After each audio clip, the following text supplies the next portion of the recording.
اپنی study clear کرنے کے بعد اپنا ایک ادارہ بنانا چاہتی ہوں جس میں اپنے جیسے بچے اور جو بچے اپنی تعلیم کے لیے پیسے پورے نہیں دے سکتے ان کو تعلیم دینا چاہتی ہوں. کہ میرے ابو مزدور ہیں، انہوں نے مجھے بڑی مشکل سے پڑھایا ہے، بڑی مشکل سے انہوں نے مجھے اس مقام تک پہنچایا. شروع میں اسکول وغیرہ جاتی ہوں تب لوگ حیرت کی نظروں سے دیکھتے ہیں. ہوتا ہے دکھ ہوتا ہے مگر نہیں، خدا جس حال میں رکھے راضی رہنا چاہیے. خدا نے مجھے ایسے والدین اور ایسے بہن بھائی دیے ہیں کہ میں خدا کا شکر ادا کرتی ہوں کہ میں جیسے بھی ہوں خدا کا شکر ہے. اپنے والدین کا سہارا بننا چاہتی ہوں. جیسے انہوں نے مجھے سہارا دیا، مجھے ہمت نہیں ہارنے دی، ایسے میں بھی اپنے والدین کا سہارا بننا چاہتی ہوں. میرے بچپن میں جب مجھے اسکول ایڈمیشن کروایا گیا تھا تو ان لوگوں نے ایڈمیشن نہیں کروایا تھا میرا. وہ لوگ بولتے تھے کیسے پڑھے گی، کیا کرے گی، تو ان لوگوں نے ایڈمیشن نہیں کیا تھا میرا. اس وقت بہت دکھ ہوا تھا جب مجھے پتہ چلا کہ میرے دونوں ہاتھ نہیں ہیں. لوگوں کو فیس کرنا بہت مشکل ہوتا تھا.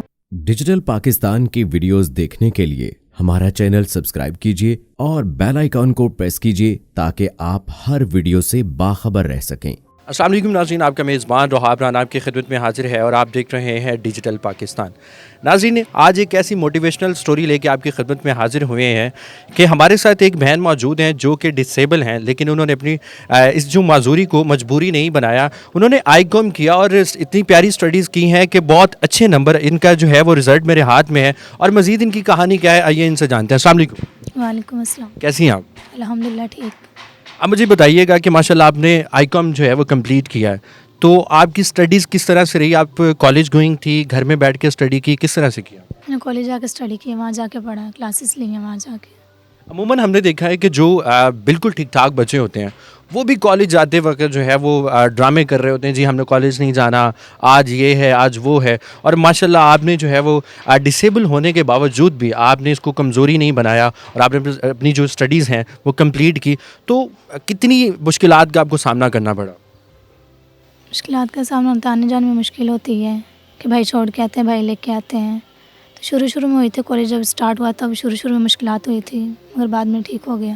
تو دوستوں کا رسپانس کیسا ہوتا ہے؟ مطلب جو آپ کی کالج میں دوستیں ہیں وہ کس طرح سے رسپونڈ کرتی؟ بہت محبت سے پیش آتی ہیں یا کبھی طنز بھی کر دیتی ہیں آپ کو؟ یہ محبت سے پیش آتی ہیں، ان کبھی طنز نہیں کیا. تو زندگی کی ایک خواہش ہوتی ہے، انسان پڑھ لکھ کے کچھ نہ کچھ بننا چاہتا ہے. آپ کیا بننا چاہتی ہیں؟ ڈاکٹر، پائلٹ، انجینئر، کیا بننے کی خواہش ہے؟ میں اپنی اسٹڈی کلیئر کرنے کے بعد اپنا ایک ادارہ بنانا چاہتی ہوں جس میں اپنے جیسے بچے اور جو بچے اپنی تعلیم کے لیے پیسے پورے نہیں دے سکتے ان کو تعلیم دینا چاہتی ہوں. ماشاءاللہ اتنی خوبصورت سوچ ہے کہ یہ ایک ادارہ بنانا چاہتی ہیں جس میں ڈسیبل بچے جو ہے وہ تعلیم جیسے زیور سے آراستہ ہو سکیں. تو اس ادارے کی جو بنیاد ہے یا سوچ ہے وہ کب سے آپ سوچ رہی ہیں کہ جی یہ ادارہ آپ نے بنانا ہے؟ جب میں نے کالج جانا اسٹارٹ کیا تب سے. تو کیا کوئی زندگی میں ایسا واقعہ دیکھا کہ جس سے آپ کو لگا کہ ڈسیبل پرسنس کے لیے کوئی علیحدہ سے نظام ہونا چاہیے یا آپ ڈسیبل پرسنس کے لیے کوئی کام کرنا چاہتی؟ کوئی ایسا واقعہ زندگی میں ہوا تھا؟ جی، کیونکہ میرے ابو مزدور ہیں، انہوں نے مجھے بڑی مشکل سے پڑھایا ہے، بڑی مشکل سے انہوں نے مجھے اس مقام تک پہنچایا. تو میں نہیں چاہتی جو سفر میں نے کیا وہ باقی بھی کریں. آپ کے والد صاحب کیا کرتے ہیں؟ میرے والد صاحب مزدور ہیں. آپ کے والد صاحب مزدوری کرتے ہیں اور اس کے باوجود بھی انہوں نے آپ کو پڑھایا ماشاءاللہ اور آپ کو اس مقام پہ لے کے آئے. تو اپنے والد صاحب سے بڑی بے پناہ محبت ہوتی ہے بیٹیوں کی. تو کبھی ایسا کوئی دل خراش واقعہ جس سے آپ کو لگا ہو کہ یہ میری جو میں ڈسیبل ہوں یہ اللہ کی طرف سے کیا ہے؟ کبھی کوئی ایسا امتحان لگا ہو آپ کو؟ جی ہوتا ہے، جب شروع میں اسکول وغیرہ جاتی ہوں تب لوگ حیرت کی نظروں سے دیکھتے ہیں، جب بازار جاتے ہیں تب دیکھتے ہیں، تب ہوتا ہے فیل. تو کوئی ایسا خوشگوار لمحہ جو آپ کو یاد ہو اور آپ نے اللہ رب العزت کا شکر ادا کیا ہو کہ مالک تیرا بڑا کرم ہے، اگر میں ڈسیبل بھی ہوں تو کئیوں سے بہتر ہوں؟ خدا نے مجھے ایسے والدین اور ایسے بہن بھائی دیے ہیں کہ میں خدا کا شکر ادا کرتی ہوں کہ میں جیسے بھی ہوں خدا کا شکر ہے. خدا نے مجھے ایسے والدین اور ایسے بہن بھائی دیے ہیں جو میرا بہت خیال رکھتے ہیں. روزمرہ کی زندگی میں ہزاروں کام ہو گئے جو کہ آپ کرتی ہوں گی، تو کون کون سے کام ہے؟ کیا کیا دن بھر کی آپ کی ایکٹیویٹیز رہتی ہیں؟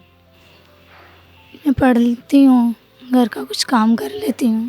تو کھانا وغیرہ بنانا آتا ہے یا کبھی ٹرائی کیا ہے کہ خود سے کھانا بنا لوں میں؟ کھانا بنانا نہیں آتا مگر ایک بار چاول ٹرائی کیے تھے. ایک بار چاول ٹرائی کیے تو کیسے بنے تھے وہ؟ صحیح بنے تھے. اچھے بن گئے تھے؟ جی. اچھا مجھے یہ بتائیے کہ آپ کھانا عموماً ہم ہاتھوں سے کھاتے ہیں لیکن آپ کے لیے بہت ساری ڈیفیکلٹیز ہیں، تو کھانا کون کھلاتا ہے؟ ماما کھلاتی ہیں، بابا کھلاتے ہیں، بھائی کھلاتے ہیں آپ کو؟ مما کھلاتی ہیں، اور کوئی بابا ہو تو بابا بھی کھلا دیتے ہیں، جو پاس ہوتا ہے وہ کھلا دیتا ہے. اور اگر خدا نخواستہ اس وقت کوئی موجود نہیں ہے تو کس طرح سے مینیج کرتی ہیں؟ امی چھوٹی کو گھر چھوڑ کے جاتی ہے میرے پاس. اسپیشلی چھوٹی کو گھر چھوڑ کے جاتی ہیں کہ باجی کا خیال رکھنا ہے. جی. لڑکیوں کی خواہش ہوتی ہے کہ کہ ان کا آئیڈیل انسان یا جس کے ساتھ وہ شادی کرنا چاہتی ہیں ان کا ہم سفر جو ہے وہ ایسا ہونا چاہیے ویسا ہونا چاہیے، تو آپ کی کیا خواہشات ہے کہ آپ کا ہم سفر کیسا ہونا چاہیے؟ میرے والد کے جیسا. اپنے والد کے جیسا آئیڈیل ہونا چاہیے. جی. تو آپ کے والد جو ہے وہ آپ کے آئیڈیل ہیں. ہم موٹیویشن جو ہے وہ اپنے گھر سے ہی لیتے ہیں، تو اوبیسلی آپ کے والد صاحب جو ہے وہ آپ کو موٹیویٹ بھی کرتے ہیں، اور آپ اپنا جو شریک سفر ہے وہ بھی اپنے والد صاحب کی طرح چاہتی ہیں. اور کوئی ایسی خواہش جو آپ پوری کرنا چاہتی ہوں؟ بس یہی، میں اپنے والدین کا سہارا بننا چاہتی ہوں. جیسے انہوں نے مجھے سہارا دیا، مجھے ہمت نہیں ہارنے دی، ایسے میں بھی اپنے والدین کا سہارا بننا چاہتی ہوں. والدین کا سہارا بننا چاہتی ہیں اور ان بچوں کا بھی سہارا بننا چاہتی ہیں جن کا کوئی سہارا نہیں ہے، جو ڈسیبل ہیں، اور اسپیشلی ان کے لیے کام کرنا چاہتی ہیں. ہم یہ جاننا چاہ رہے ہیں کہ آپ اپنی زندگی سے اس وقت مطمئن ہیں، خوش ہیں؟ جی الحمدللہ، میں بہت خوش ہوں اپنی زندگی سے. اسٹڈیز کے حوالے سے ہم اسٹڈیز کی جانب واپس آتے ہیں. آپ نے اسکولنگ سٹارٹ کی، اب آپ کالج میں ہیں، تو یونیورسٹی میں جانے کا کوئی ارادہ ہے آپ کا؟ جی مجھے آگے پڑھنا، اپنی اسٹڈی پوری کرنی ہے، کلیئر کرنی ہے. تو پاکستان میں پڑھنے کا ارادہ یا باہر کے ملک بھی جانے کا ارادہ رکھتے ہیں؟ ابھی یہاں پہ پڑھنا ہے. ابھی یہاں پاکستان میں پڑھنے کا ارادہ آپ کا؟ جی. جی سمیرہ، مجھے یہ بتائیے کہ بچوں کی ایکٹیویٹی کے حوالے سے اگر بات کی جائے تو پارک میں جانا، کھیلنا، کودنا، تو اس طرح کی ایکٹیویٹی آپ نہیں کرتی بالکل بھی؟ نہیں. تو گھر میں بیٹھی رہتی ہیں سارا دن؟ بہن گیم وغیرہ بھی کھیلتی ہیں یا کوئی ایکٹیویٹی ایسی ہے آپ کی؟ بھائیوں کے ساتھ مستی وغیرہ کر لیتے. بہن بھائی تو لڑتے بھی ہیں، کبھی آپ کو بہن بھائیوں نے کٹ لگائی ہو، آپ نے لگائی ہو ان کو؟ نہیں، ایسا نہیں. ایسا کبھی نہیں ہوا؟ تو بھائی آپ کو کالج چھوڑنے کے لیے جاتے ہیں اور کالج سے لینے بھی جاتے ہیں، تو بھائی کا کبھی شکریہ ادا کیا کہ بھائی آپ کا بہت شکریہ؟ جی ہاں. بھائی کے لیے بھابھی بھی تلاش آپ نہیں کرنی ہوگی؟ جی. تو کر رہی ہیں، کوئی تلاش جاری ہے؟ وہ بولتا ابھی اس نے کرنی ہی نہیں ہے. وہ کہتے ہیں میں نے کرنی نہیں ہے. جی وہ بولتا مجھے بھی کرنی ہی نہیں ہے. اچھا مجھے بتائیے گا کہ اسکول کیسا رہا آپ کا، اسکول کے ساتھ ایکسپیرینس کیسا رہا آپ کا؟ جب میں بچپن میں، جب مجھے اسکول ایڈمیشن کروایا گیا تھا تو ان لوگوں نے ایڈمیشن نہیں کروایا تھا میرا.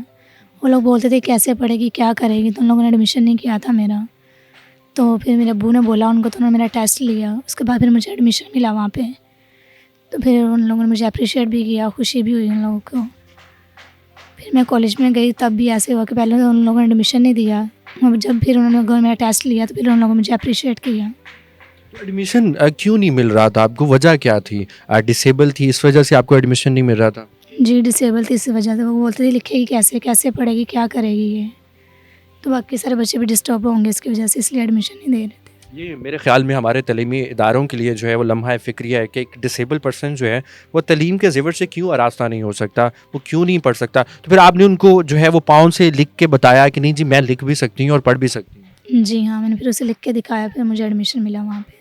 تو آپ کی میں نے رائٹنگ دیکھی، بڑی خوبصورت رائٹنگ ہے. عموماً جو ہاتھ سے لوگ لکھتے ہیں ان کی بھی اتنی اچھی رائٹنگ نہیں ہوتی، تو اس پہ آپ نے کتنی پریکٹس کی ہے؟ میرے ابو نے پریکٹس کروائی، بچپن سے کروائی ہے. بچپن سے ابو لکھنا سکھا رہے ہیں آپ کو؟ جی ابو نے لکھنا سکھایا تھا مجھے. اچھا مجھے یہ بتائیں کہ جب آپ کو پہلی بار پتہ چلا کہ آپ ڈسیبل ہیں، آپ کے دونوں بازو جو ہیں وہ نہیں ہے، اس وقت کی کیا کیفیت تھی، کیا احساسات تھے اس وقت؟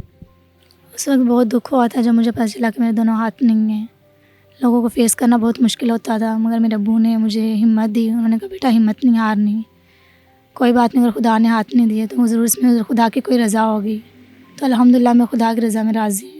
اور باقی اب جب بچوں کو کھیلتے ہوئے دیکھتی ہیں تو کبھی دل میں کوئی ایسی بات آ جائے کہ نہیں؟ ہوتا ہے، دکھ ہوتا ہے، مگر نہیں، خدا جس حال میں رکھے راضی رہنا چاہیے.